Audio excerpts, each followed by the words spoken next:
Hi friends, आप सभी का आपके अपने यूट्यूब चैनल यूपीएससी इन्फो 24 में स्वागत है। तो दोस्तों, हम उम्मीद करते हैं कि आप सभी लोग स्वस्थ होंगे और खुश होंगे।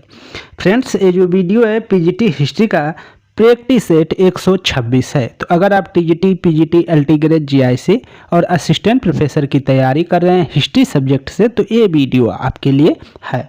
तो आज का जो क्वेश्चन है वो 157 नंबर से शुरू होगा दोस्तों, जो इस वीडियो का पहला नंबर क्वेश्चन है। यह क्वेश्चन आपका एमपी असिस्टेंट प्रोफेसर परीक्षा 2017 में पूछा गया क्वेश्चन है। तो बहुत ही ध्यान से इसका आंसर दीजिए। महायान संप्रदाय की स्थापना का श्रेय किसे दिया जाता है? महायान संप्रदाय की स्थापना का श्रेय किसे दिया जाता है, ये बताना है।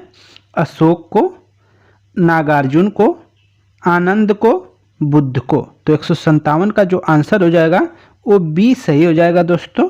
नागार्जुन को किसको दिया जाता है? नागार्जुन आप आंसर कर लेंगे। जो महायान संप्रदाय की स्थापना का श्रेय है वो नागार्जुन को दिया जाता है। तो ऑप्शन आपका बी सही है। व्याख्या देखिए। महायान संप्रदाय की स्थापना का श्रेय नागार्जुन को दिया जाता है। इसमें परोपकार एवं पर सेवा पर बल दिया गया है। इसका उद्देश्य समस्त मानव जाति का कल्याण है। महायान का अर्थ है उत्कृष्ट मार्ग। महायान का क्या अर्थ है? उत्कृष्ट मार्ग है।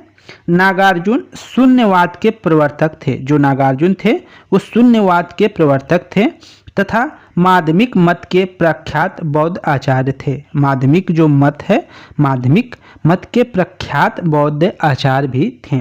इन्होंने दक्षिण भारत के प्रख्यात तांत्रिक केंद्र सिरी पर्वत की गुहा में निवास कर कठिन तपस्या में अपना जीवन व्यतीत किया था। इनका दार्शनिक ग्रंथ मादिका कारिका है। मादिक कारिका इनका जो है नागार्जुन का प्रसिद्ध ग्रंथ है। तो इसको नोट कर लीजिएगा। इस मत के अन्य विचारक अश्वघोष तथा असंग आदि भी हैं। इसी संप्रदाय में बुद्ध की मूर्ति रूप में पूजा होने लगी थी। किस संप्रदाय में? तो महायान संप्रदाय में बुद्ध की जो है मूर्ति के रूप में क्या होने लगी थी? पूजा होने लगी थी। 158 नंबर क्वेश्चन है। किस शासक ने पाटलिपुत्र में तृतीय बौद्ध संगति का आयोजन किया था? आसान क्वेश्चन है। क्वेश्चन है आपका कि किस शासक ने पाटलिपुत्र में तृतीय बौद्ध संगति का आयोजन किया था? मिनांडर, अशोक, कनिष्क, हर्ष। तो दोस्तों आप ऑप्शन के जरिए अगर आंसर करते हैं तब आपका सही आंसर हो जाएगा। मिनांडर का कहीं नाम मिलता नहीं है तो इसको तो हटा देंगे, और हर्ष इस समय था नहीं, तो ये दोनों तो होंगे नहीं। बचे आपके अशोक और कनिष्क। तो आंसर देने का ये तरीका है कि अब कनिष्क को आप अच्छे से याद सकते हैं कि ये आखिरी में था। आखिरी जो चौथी बौद्ध संगति हुई थी उस समय कनिष्क था। तो बचा आपका ऑप्शन एक ही, बी बचा ऑप्शन। तो आपका आंसर जो जाएगा वो बी के साथ जाएगा। अशोक थे। कौन थे? अशोक थे। तो पाटलिपुत्र में जो है तृतीय बौद्ध संगति का आयोजन हुआ था, उस समय शासक कौन थे? तो अशोक थे। ऑप्शन बी आपका सही आंसर हो जाएगा। ऑप्शन बी आप कर लेंगे। व्याख्या देख लीजिए थोड़ा सा। प्रथम बौद्ध संगति बुद्ध के मृत्यु के तत्काल बाद मगध नरेश अजातशत्रु के कार्यकाल में राजगिरी अथवा राजगीर स्थित सप्तपर्णी गुफा में संपन्न हुई थी। जो पहली बौद्ध संगति हुई थी वो अजातशत्रु के शासनकाल में हुई थी। अजातशत्रु के शासनकाल में पहली हुई थी। और पहली किस स्थान पे हुई थी? तो राजगिरी या राजगीर अथवा राजगिरी, मतलब दोनों एक ही नाम है, दोनों का बस परिवर्तित रूप है। तो ये राजगीर कहें या राजगृह कहें, दोनों एक ही बात है कि स्थित जो सप्तपर्णी गुफा है उसी में क्या है प्रथम बौद्ध संगति संपन्न हुई थी। जो द्वितीय बौद्ध संगति थी, द्वितीय बौद्ध संगति का आयोजन कालाशोक के शासनकाल में जो है कालाशोक के शासनकाल के मृत्यु के 100 वर्ष पश्चात वैशाली में की गई थी। जो दूसरी हुई थी, पहले तो अजातशत्रु था, फिर उसके बाद कालाशोक आता है। अजातशत्रु आप याद रखना चाहें तो अजातशत्रु जो है वो 4 है, इसमें 4 अक्षर है, ये भी याद रखिएगा। कालाशोक में भी 4 अक्षर है, लेकिन आप कनिष्क लेंगे, अशोक लेंगे तो उनमें दो दो तीन तीन अक्षर हो जाएंगे, तो उससे आप ये बना लेंगे कि जो पहले थे ज़्यादा अक्षर वाले वो पहले आ जाएंगे, तो थोड़ा सा एक क्लियर रहेगा कि जो आसान है वो आखिरी में रहेगा। तो जैसे 3 अक्षर वाले 2 4 अक्षर वाले पहले हैं, मान लीजिए आपको 4 अक्षर वाले पहले हैं, तो पहले ये याद रखिए कि 4 अक्षर वाले 2 पहले हैं, फिर इसके बाद 3-3 अक्षर वाले हैं। तो 3-3 अक्षर वाले में तो आपका बच गया कनिष्क। तो कनिष्क हमेशा याद रहता है सबको, कनिष्क चौथी बौद्ध संगति आसानी से याद रहता है, तो वो तो याद रहेगा। तो बचा एक ही 3 अक्षर, तो एक 3 अक्षर में बस आपका अशोक ही रहेगा और बाकी का सब नहीं रहेगा। तो अशोक आप आंसर कर लेंगे। इस तरह आप आंसर पे जा सकते हैं। जो अच्छा माध्यम है, मतलब तैयारी कर रहे हैं, तो आपको कुछ ट्रिक रखना चाहिए कि कन्फ्यूजन में हम ट्रिक को अपनाकर कुछ अच्छा सा कंटेंट तैयार कर सके। तो ये सब ट्रिक होती है, इसको आप फॉलो कर सकते हैं।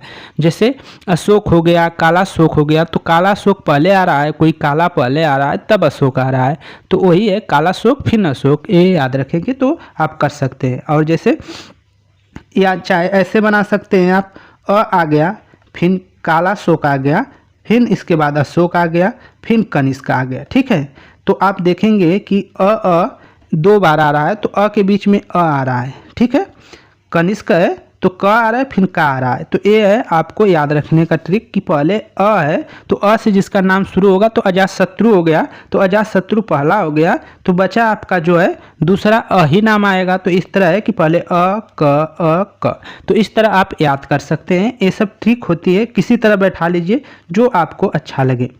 इसी में आगे देखते हैं दोस्तों।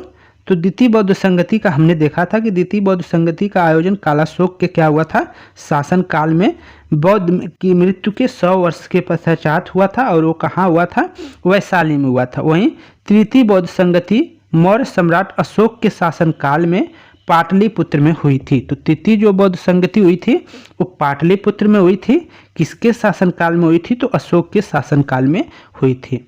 मोगली पुत्र तिस्य इसके अध्यक्ष थे। जो तीसरी बौद्ध संगति हुई थी उसके अध्यक्ष जो थे वो मोगली पुत्र तिस्य थे। चतुर्थ बौद्ध संगति कनिष्क के शासनकाल में कुंडलवन जो कश्मीर में है वहीं पे संपन्न हुआ था। तो चौथी बौद्ध संगति कनिष्क के शासनकाल में कुंडलवन जो है कश्मीर वहाँ पे संपन्न हुई थी, और इसकी अध्यक्षता किसने की थी, वसुमित्र ने की थी। अध्यक्षता और उपाध्यक्ष दोनों याद रखिएगा, बार बार क्वेश्चन में पूछा जाता है, यहाँ से बहुत क्वेश्चन आए हुए हैं, तो इम्पॉर्टेंट कर लीजिएगा, वेरी वेरी इम्पॉर्टेंट है। तो इसकी अध्यक्षता जो है चतुर्थ बौद्ध संगति है उसकी अध्यक्षता वसुमित्र ने की थी, जबकि उपाध्यक्ष अश्वघोष थे। कौन थे, अश्वघोष उपाध्यक्ष थे, वसुमित्र जो थे वो अध्यक्ष थे। इसको याद रखिएगा। 159 नंबर है क्वेश्चन आपका, 159 नंबर क्वेश्चन है, इसको देखिए। महासांदिक स्कूल का उदय कहाँ हुआ। जो महासांदिक स्कूल है उसका उदय कहाँ हुआ था, यूपी जीआईसी प्रवक्ता परीक्षा 2017 में पूछा गया क्वेश्चन है। वैशाली में, बोध गया में, सारनाथ में या राजगिरी में। तो 159 का जो आंसर हो जाएगा ये सही हो जाएगा, वैशाली में। महासांधिक जो स्कूल है उसका उदय कहाँ हुआ था, तो वैशाली में हुआ था। इसको याद रखिएगा, वैशाली को आप रट डालिए कि महासांधिक स्कूल का उदय कहाँ हुआ था, वैशाली में हुआ था। ऑप्शन ए सही है। व्याख्या देखिए थोड़ा सा। द्वितीय बौद्ध संगति के समय भिक्षु संघ 2 संप्रदायों में विभाजित हो गया था। परंपरागत नियम में आस्था रखने वाले संप्रदाय को स्थाविर या थेरावादी कहा गया था। जो परंपरा विनय में आस्था रखने वाले जो संप्रदाय थे उसको स्थिर या थेरावादी कहते थे, और परिवर्तन के साथ विनय को स्वीकार करने वाले जो संप्रदाय है उसको क्या कहा जाता है, महासांदिक अथवा सर्वातिवादी या सर्वास्तिवादी कहा जाता था। महासांदिक स्कूल का उदय वैशाली राज्य में हुआ था। वैशाली जो आपके वर्तमान बिहार में स्थित है। तो महासांदिक स्कूल का उदय कहाँ हुआ है, वैशाली में जो वर्तमान बिहार में स्थित है। आगे देखते हैं 160 नंबर क्वेश्चन है और पीजीटी 2013 में पूछा गया क्वेश्चन है। निम्नलिखित में से कौन बौद्ध धर्म का प्रथम महान राजकीय संरक्षक था। निम्नलिखित में से कौन ऐसा है जो बौद्ध धर्म प्रथम का महान राजकीय संरक्षक था। कौन था, अशोक था, काला अजातशत्रु था, उदयन था या कनिष्क था। तो 160 का आंसर जाएगा ए के साथ, अशोक था। प्रथम पूछा है दोस्तों तो अशोक है। अशोक ने बौद्ध धर्म के प्रसार के लिए बहुत ही बड़ा काम किया था। इसने श्रीलंका तक लोगों को भेजा था, अन्य देशों में भी लोगों को भेजा था। तो बौद्ध धर्म का प्रथम महान राजकीय संरक्षक कौन हुआ था? तो वो था आपका अशोक। ऑप्शन ए आपका सही है। व्याख्या देखिए, अशोक के शासन काल में बौद्ध धर्म को राजकीय संरक्षण प्राप्त हुआ। उसने एक घोषणा की कि जो कुछ बुद्ध ने कहा है वह सत्य है।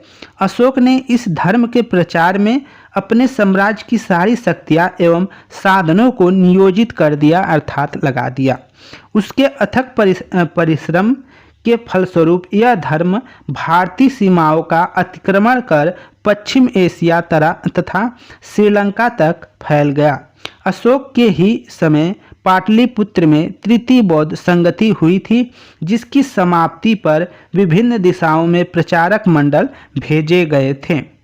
आगे देखते हैं, 161 नंबर क्वेश्चन है, 161 नंबर क्वेश्चन है, तीसरी बौद्ध महासभा किसके सभापतित्व में हुई थी? हमने अभी बताया था तीसरी बौद्ध जो है महासभा किसके सभापतित्व में हुई थी? तो कौन हो जाएगा? ऑप्शन सी हो जाएगा, मोगली पुत्र तिस्य के समय में। मोगली पुत्र तिस्य जो थे इसके सभापति थे। तो ऑप्शन सी आपका आंसर हो जाएगा। तो 161 का सी कर लेंगे, मोगली पुत्र तिस्य आप आंसर कर लेंगे, सी आंसर हो जाएगा। व्याख्या देखिए थोड़ा सा, तीसरी बौद्ध महासभा मोगली पुत्र तिस्य के सभापतित्व में पाटलिपुत्र अशोकराम बिहार में 247 ईसा पूर्व में अशोक के संरक्षण में क्या हुई थी? आयोजित की गई थी। तो कहाँ आयोजित की गई थी?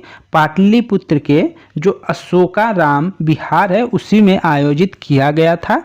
और इसके जो अध्यक्ष थे महासभा के वो थे आपके मोगली पुत्र तिस्य थे। और किसने संरक्षण दिया था? तो अशोक उस समय शासक थे, अशोक के संरक्षण में हुआ था। अन्य तथ्यों को जान लेते हैं। इसी सभा में तीसरा पिटक अभिधम्म पिटक की रचना हुई थी। इसी सभा में जो है तीसरे पिटक अभिधम्म पिटक की क्या रचना हुई थी? और जो है विनय पिटक और सुत्त पिटक है, उसके अलावा अभिधम्म पिटक भी है। तो इस तरह 3 पिटक है जिसमें नाम आता है विनय पिटक, सुत्त पिटक और अभिधम्म पिटक। तो इस सभा में तीसरी पिटक अभिधम्म पिटक की रचना हुई थी। इस पिटक में बौद्ध धर्म के सिद्धांतों की दार्शनिक व्याख्या की गई है। बौद्ध धर्म के सिद्धांतों की दार्शनिक व्याख्या की गई है। तृतीय बौद्ध संगति के बाद 9 विभिन्न स्थानों पर धर्म प्रचारक क्या किए गए? भेजे गए थे तृतीय बौद्ध संगति के बाद। 162 नंबर क्वेश्चन है, बुद्ध की आकृति उत्कीर्ण है। बुद्ध की आकृति किस पर उत्कीर्ण है ये बताना है। समुद्रगुप्त के सिक्कों पर छपी हुई है, हर्षवर्धन के सिक्कों पर है, कनिष्क के सिक्कों पर है, स्कंदगुप्त के सिक्के पर है। तो किस पे है? तो ऑप्शन सी आपका सही हो जाएगा, कनिष्क के सिक्कों पर। जो कनिष्क का सिक्का है उस पे मिलता है, और कनिष्क जो प्रथम है उसके सिक्के पे ये प्रथम रहना चाहिए एक। तो कनिष्क जो प्रथम है उसके सिक्के पे मिलते हैं। तो कनिष्क प्रथम के सिक्कों पे क्या है? बुद्ध की आकृति उत्कीर्ण है, याद रखिएगा। व्याख्या में वही चीज़ है आपके, कुषाण शासक कनिष्क प्रथम के सिक्कों पर बुद्ध की आकृति अंकित है या उत्कीर्ण है। कुषाण शासकों में विम कड़फिसस ने सर्वाधिक सोने जारी किए थे। तो ये याद रखिएगा कि कुषाण शासकों में सर्वाधिक जो है सोने के सिक्के जारी किसने किया था? तो वो विम कड़फिसस हो जाएंगे। ऑप्शन आपका सी सही था। अगला क्वेश्चन है 163 है, आसान क्वेश्चन है लेकिन कठिन भी कह सकते हैं। निम्नलिखित में क्रम में लिखिए। क्रम में लिखना है तो आपको मालूम होना चाहिए कि जैन धर्म पहले आया था कि बौद्ध धर्म पहले आया था। तो पहले आपको मालूम है कि जो जैन धर्म है वो पहले आया था। तो जैन धर्म में पहले आया था तो महावीर आखिरी थे। महावीर 24वें तीर्थंकर थे। तो पारसनाथ आपका 23वें हो जाएंगे, ठीक है, 23वें हो जाएंगे पारसनाथ। तो पारसनाथ के बाद महावीर हैं, तभी आपके बुद्ध आएंगे या भद्रबाहु आएंगे। तो इनको आप कर सकते हैं। तो पहला का 1 और 3, 1 3 जिसमें होगा वो आंसर हो जाएगा। तो आपका एक आंसर हो जाएगा ए, 1 3 2 4। पहले क्या हुआ? पारसनाथ, उसके बाद महावीर, उसके बाद आपके बुद्ध और अंत में भद्रबाहु को कर सकते हैं, क्रम में लगा सकते हैं। व्याख्या देखिए, पारसनाथ का समय ईसा पूर्व 8वीं शताब्दी माना जाता है। यह 23वें तीर्थंकर थे। महावीर का जन्म 599 ईसा पूर्व हुआ था। महात्मा बुद्ध का जन्म 563 ईसा पूर्व में हुआ था तथा भद्रबाहु मौर्य शासक चंद्रगुप्त के समकालीन थे। तो इस तरह आप डेट को याद कर सकते हैं। आगे 164 नंबर क्वेश्चन है आपका और पीजीटी में पूछा गया क्वेश्चन है। निम्नलिखित में से कौन बौद्ध शिक्षा का केंद्र नहीं था? ये आपको बताना है कि कौन बौद्ध शिक्षा का केंद्र नहीं था। नालंदा, तक्षशिला, विक्रमशिला, वल्लभी। तो आंसर क्या हो जाएगा 164 का? 164 का जाएगा बी के साथ दोस्तों, तक्षशिला। तो निम्नलिखित में कौन बौद्ध शिक्षा का केंद्र नहीं था? तो वो आपका तक्षशिला था। ऑप्शन बी आपका सही आंसर हो जाएगा। 164 का बी कर लेंगे। व्याख्या देखिए थोड़ा सा। प्राचीन काल में बौद्ध शिक्षा के 3 प्रमुख केंद्र थे। प्राचीन काल में बौद्ध जो शिक्षा है उसके प्रमुख 3 केंद्र कौन कौन थे? नालंदा था, वल्लभी था और विक्रमशिला था। इनको नोट कर लीजिएगा, इंपॉर्टेंट है कि प्राचीन काल में बौद्ध शिक्षा के कितने प्रमुख केंद्र थे? तो 3 थे। उसमें आपका नालंदा आ रहा है प्रथम पे, दूसरा आपका वल्लभी है, तीसरा विक्रमशिला विश्वविद्यालय है। तो ये 3 जो थे वो बौद्ध शिक्षा के प्रमुख केंद्र थे। नालंदा बिहार में आधुनिक पटना के दक्षिण में लगभग 40 मीटर दूर पर स्थित जो है आधुनिक बड़गांव नामक ग्राम के समीप स्थित है। यह महायान बौद्ध धर्म की शिक्षा का प्रमुख केंद्र था। वल्लभी गुजरात के काठियावाड़ क्षेत्र में आधुनिक वल नामक स्थान पर स्थित पश्चिम भारत में शिक्षा एवं संस्कृति का प्रमुख केंद्र था। यह हीनयान बौद्ध धर्म की शिक्षा का प्रमुख केंद्र था। विक्रमशिला बिहार में आधुनिक भागलपुर से 24 मील पूर्व की ओर पत्थर घाट नामक पहाड़ी स्थित है। विक्रमशिला में महाविहार की स्थापना पाल नरेश धर्मपाल ने की थी। तो विक्रमशिला में महाविहार की स्थापना किस शासक द्वारा की गई थी? महाविहार की स्थापना तो आंसर हो जाएगा पाल नरेश धर्मपाल के शासनकाल में की गई थी। उसने यहाँ मंदिर तथा मठ भी बनवाए थे। वर्तमान पाकिस्तान के रावलपिंडी जिले में स्थित तक्षशिला प्राचीन भारत में गंधार राज्य की क्या थी? राजधानी थी। तो इसको भी नोट कर लीजिएगा। आगे चलते हैं हम।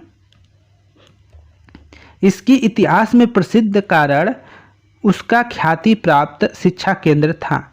कौशल के राजा प्रसेनजित, मगध का राजभैत जीवक, जो मगध का राज्य वैद्य था जीवक, सुप्रसिद्ध राजनीतिज्ञ चाणक्य, बौद्ध विद्वान वसुबंधु आदि ने यही शिक्षा प्राप्त की थी। बौद्ध साहित्य से पता चलता है कि यह धनुर्विद्या तथा वैदिक की शिक्षा के लिए पूरे विश्व में प्रसिद्ध था। नालंदा, इसको याद रखिएगा। अगला क्वेश्चन 165 नंबर क्वेश्चन है, आसान क्वेश्चन है। बुद्ध की मानव रूप में प्रस्तुति किस समय हुई थी? बुद्ध की मानव रूप में प्रस्तुति किस समय हुई थी? शुंग युग में, कुषाण युग में, गुप्त युग में, मौर्य युग में? तो आंसर क्या हो जाएगा 165 का बी सही हो जाएगा दोस्तों, कुषाण युग में। बुद्ध की मानव रूप में प्रस्तुति किस समय में हुई थी? तो आपके कुषाण युग में हुई थी। ऑप्शन बी सही रखेंगे। आगे चलते हैं, इसके व्याख्या को देखते हैं दोस्तों। भारत पर 2 शताब्दियों तक कुषाणों का शासन बना रहा। भारत पर क्या है? 2 शताब्दियों तक क्या है? कुषाणों का शासक बना रहा। कुषाणों ने प्रथम बार एक अंतर्राष्ट्रीय साम्राज्य की स्थापना की थी। कुषाणों ने क्या किया था? प्रथम बार एक अंतर्राष्ट्रीय साम्राज्य की स्थापना की थी। बुद्ध की मानव रूप में प्रस्तुति कुषाण युग में हुई थी। कुषाण काल में कला की 2 शैली, गंधार कला शैली तथा मथुरा कला शैली का विकास हुआ था। बहुत इंपॉर्टेंट क्वेश्चन है कि किसके शासनकाल में जो मथुरा कला और गंधार कला का विकास हुआ? तो कुषाण के काल में, कुषाणों के काल में। बुद्ध की मानव रूप में प्रस्तुति सर्वप्रथम गंधार कला शैली में हुई थी या मथुरा कला शैली में? यह विद्वानों के बीच क्या है? मतभेद का विषय है। अन्य तथ्यों को देखते हैं तो जैन ग्रंथों में पारसनाथ को पुरुषादनईम कहा गया है। जैन ग्रंथ में पारसुनाथ को पुरुषादयीन कहा गया है। ज्ञान प्राप्ति के पश्चात जो महावीर स्वामी को केवलीन, जीन, अहर्य तथा निग्रंथ कहे गए थे। मगलीपुत्र गोसाल ने, क्या नाम है, मगलीपुत्र गोसाल ने, मखलीपुत्र गोसाल ने आजीवक संप्रदाय की स्थापना की, जबकि अजीत केशवलीन को भौतिकवाद का प्रवर्तक माना जाता है। आगे चलते हैं। 66 नंबर आसान क्वेश्चन है, भागवत धर्म के संस्थापक हैं। भागवत धर्म के संस्थापक कौन है? तो कृष्ण आपका आंसर हो जाएगा। आंसर बी आप सही कर लेंगे। कृष्ण जो हैं भागवत धर्म के संस्थापक हैं। ऑप्शन बी आपका सही है। व्याख्या देखिए थोड़ा सा। भागवत धर्म के प्रवर्तक वृष्णिवंशी सातवंशी कृष्ण थे। इसी कारण इस धर्म को सातत्व धर्म अथवा पांच रात्र धर्म भी कहते हैं। कृष्ण के अनुयायी उन्हें भागवत कहते थे, इसीलिए इस धर्म का नाम भागवत धर्म पड़ा। छंदोग्ध उपनिषद में सर्वप्रथम कृष्ण को देवकी पुत्र कहा गया तथा उन्हें घोर अंगिरस का शिष्य बताया गया। जैन परंपराओं के अनुसार वासुदेव कृष्ण के वैष्णव तीर्थंकर अरिष्टनेमी के समकालीन थे। हेराक्लीज कृष्ण का यूनानी रूपांतरण है। 167 नंबर क्वेश्चन है, अच्छा क्वेश्चन है, इसका आंसर आप दे देंगे।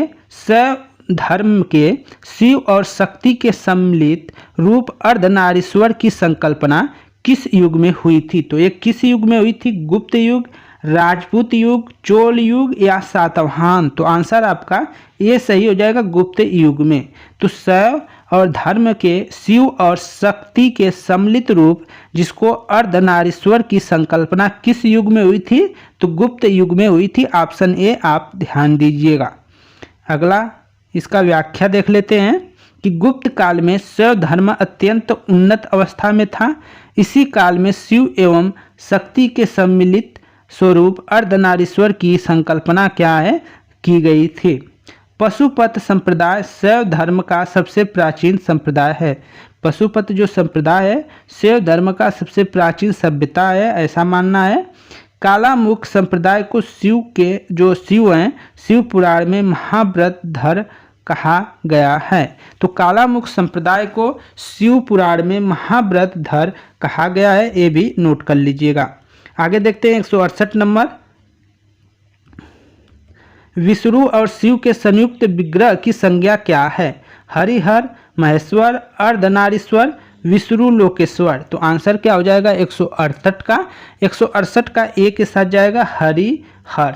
हरिहर जो है विष्णु और शिव के संयुक्त विग्रह की संज्ञा क्या है? तो वो हरिहर है। ऑप्शन ए आपका सही हो जाएगा। अगला क्वेश्चन देख लीजिए, थोड़ा सा इसका व्याख्या जान लेते हैं। तो विष्णु पुराण में शिव को ही शिव कहा गया है, विष्णु पुराण में विष्णु को ही शिव कहा गया है। तो शिव पुराण के अनुसार शिव के 1000 नामों में से एक विष्णु है। स्वयं विष्णु शिव को अपना स्वयं विष्णु जो है शिव को अपना भगवान कहते थे। शिव और विष्णु में अपनी एकरूपता दर्शाने के लिए ही हरिहर रूप धरा था, जिसमें शरीर का एक हिस्सा विष्णु यानी हरि और दूसरा हिस्सा शिव यानी हर का है। आगे देखते हैं 169 नंबर क्वेश्चन, अच्छा क्वेश्चन है कि 6ठी शताब्दी ईसा पूर्व में उदित होने वाली धार्मिक आंदोलन में निम्नलिखित में से कौन आचार्य नितांत आवश्यक है, बताएं। ठीक है, कौन सा आचार्य नितांत भौतिकवादी था, ये बताना है आपको। तो इसका जो आंसर होगा दोस्तों ऑप्शन ए है अजित केशवलीन, बी है पूरम कश्यप, सी है पकुधन कचायन, डी है मखलीपुत्र गोसाल। तो 169 का जो आंसर है ये सही हो जाएगा दोस्तों, अजित केश कम्बलीन। अजित केश कम्बलीन जो है वो क्या है 6ठी शताब्दी ईसा पूर्व में उदित होने वाले धार्मिक आंदोलनों में से किसमें से कौन सा आचार्य नितांत भौतिकवादी है? तो ऑप्शन ए अजित जो थे वो भौतिकवादी थे। ऑप्शन ए आपका सही है। अगला क्वेश्चन व्याख्या देखते हैं। 6ठी शताब्दी ईसा पूर्व में अनेक सांप्रदायिक अस्तित्व में आ चुके थे। अनेक संप्रदाय अस्तित्व में आ चुके थे। उनमें से अजित केशवलीन नितांत भौतिकवादी था। इसे भौतिकवाद का प्रवर्तक माना जाता है। पूरन कश्यप जो थे घोर अति जो है अक्रियावादी थे। मकली पुत्र गोसाल भाग्यवादी थे और संजय बेल पुट्टी अनिश्वरवादी अथवा संदेहवादी थे। आगे चलते हैं। 170 नंबर क्वेश्चन है और वीडियो का आखिरी क्वेश्चन है। गोसाल मकली पुत्र तीस किस संप्रदाय का मुखिया था? तो आजीवक आपका आंसर हो जाएगा, आप जानते हैं। तो गोसाल मखली पुत्र जो तीस किस संप्रदाय का मुखिया था? तो आजीवक संप्रदाय का था। ऑप्शन सी आप सही कर लेंगे। व्याख्या देख लीजिए। गोसाल मखली पुत्र तीस या मखली गोसाल ने आजीवक संप्रदाय की स्थापना की। इनका शिक्षा या मत का मूल आधार नियतिवादी है। इनके अनुसार संसार की प्रत्येक वस्तु भाग्य द्वारा नियंत्रित और संचालित होती है। इनका मानना था कि मनुष्यों के कर्मों का उनके जीवन पर कोई प्रभाव नहीं पड़ता है। तो फ्रेंड्स, ये थे आपके 15-20 क्वेश्चन जिनके व्याख्या भी देखने को मिला होगा। तो वीडियो कैसी लगी हो? वीडियो अच्छी लगी हो तो वीडियो को लाइक करें, चैनल पर नए तो चैनल को सब्सक्राइब करें। धन्यवाद।